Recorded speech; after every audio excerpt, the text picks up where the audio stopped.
Hello નમસ્કાર વિદ્યાર્થીઓ દરેકનું હાર્દિક સ્વાગત છે મિત્રો ધોરણ 7 વિષય છે વિજ્ઞાન અને ટેકનોલોજી પ્રાણીઓમાં પોષણ સૌથી સંપૂર્ણ સોલ્યુશન મિત્રો જોતા પહેલા ચેનલમાં જો પ્રથમ વખત છો તો ચેનલને ફટાફટ સબસ્ક્રાઇબ કરી તમારા તમામ સુધી મિત્રો છે એમને આ વિડીયો પહોંચાડી દેશો મિત્રો પાઠ નંબર 2 ની શરૂઆત કરીએ છીએ સૌથી પ્રશ્નો છે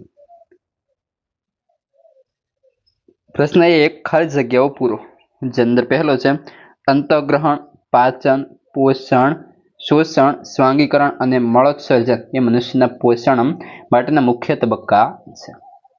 બી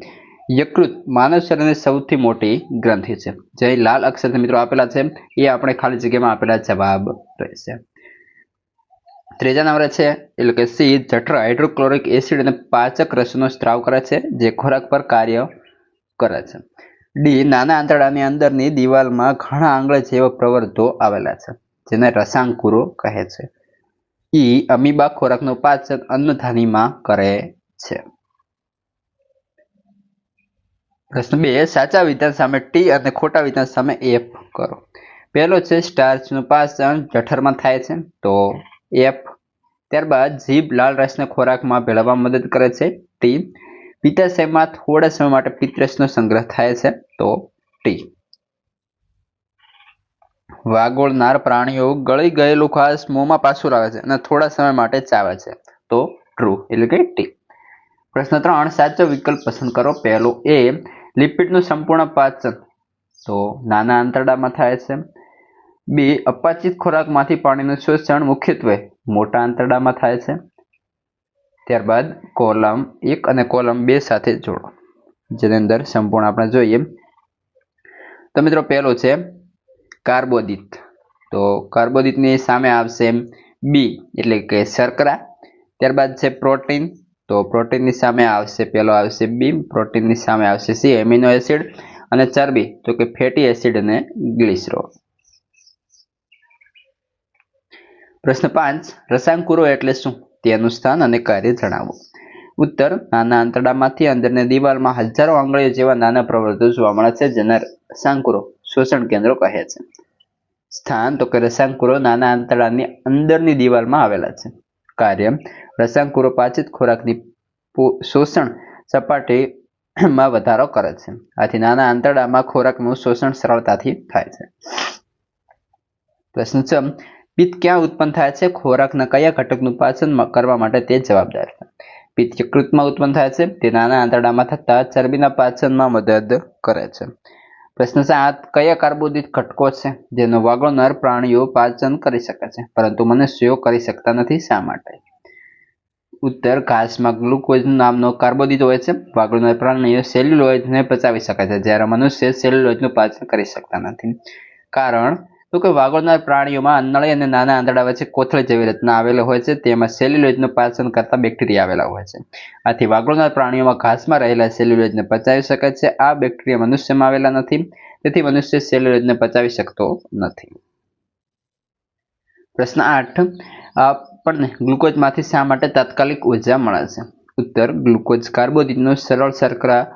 સ્વરૂપ છે ગ્લુકોઝને ખોરાક તરીકે લેવાથી તે સીધો જ રુધિરમાં શોષાઈ શકે છે રુધિરમાં શોષાયેલું ગ્લુકોઝ શરીરના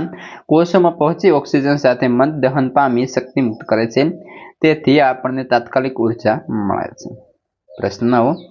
આ પ્રક્રિયામાં પાચન માર્ગનો કયો ભાગ આવેલો છે તો જોઈએ ખોરાકનું શોષણ તો કે આવશે મિત્રો નાનો આંતરડું ત્યારબાદ આગળ ખોરાકને ચાવવાની ક્રિયા તો મુખગુહા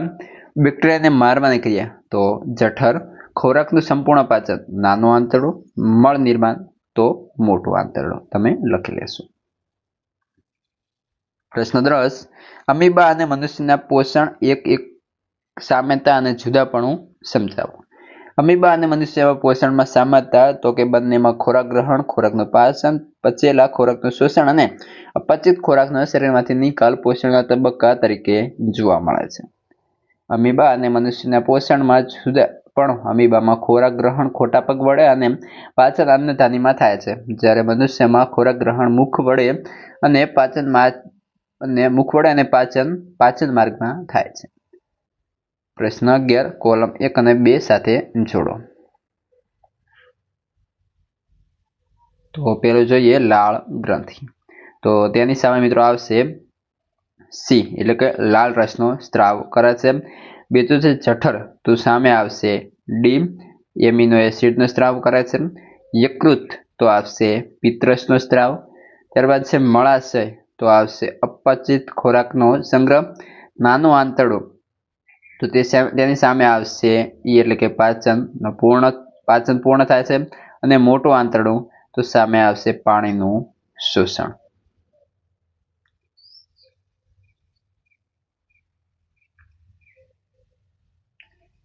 પાચન માર્ગ દર્શાવતી આકૃતિમાં નામ નિર્દેશન કરો.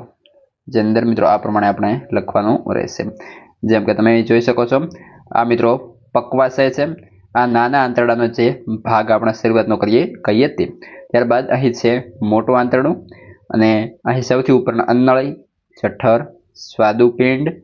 નાનું આંતરડું અને મોટું આંતરડું, તે ઉપરાંત મળાશય અને નીચે મળદ્વાર. પ્રશ્ન 13, શું આપણે માત્ર કાચા પાંદડાવાળા શાકભાજી અથવા ઘાસ પર અસ્તિત્વ ટકાવી રાખી શકીએ છીએ? ચર્ચા કરો. ઉત્તર, કાચા પાંદડાવાળા શાકભાજી અથવા ઘાસ એ સેલ્યુલોઝ ધરાવતા ખાદ્ય પદાર્થો છે. સેલ્યુલોઝ આપણે માટે અપાચ્ય પદાર્થ છે. આ પદાર્થો રાંધીને ખાવામાં આવે તો પણ સેલ્યુલોઝ ખનિજ ક્ષારો અને વિટામિન થોડા પ્રમાણમાં મળે છે, પરંતુ શરીરને જરૂરી બધા ઘટકો મળે નહીં. કાર્બોદિત, ચરબી અને પ્રોટીન જેવા અગત્યના ઘટકો વગર આપણું અસ્તિત્વ ટકવું શક્ય નથી.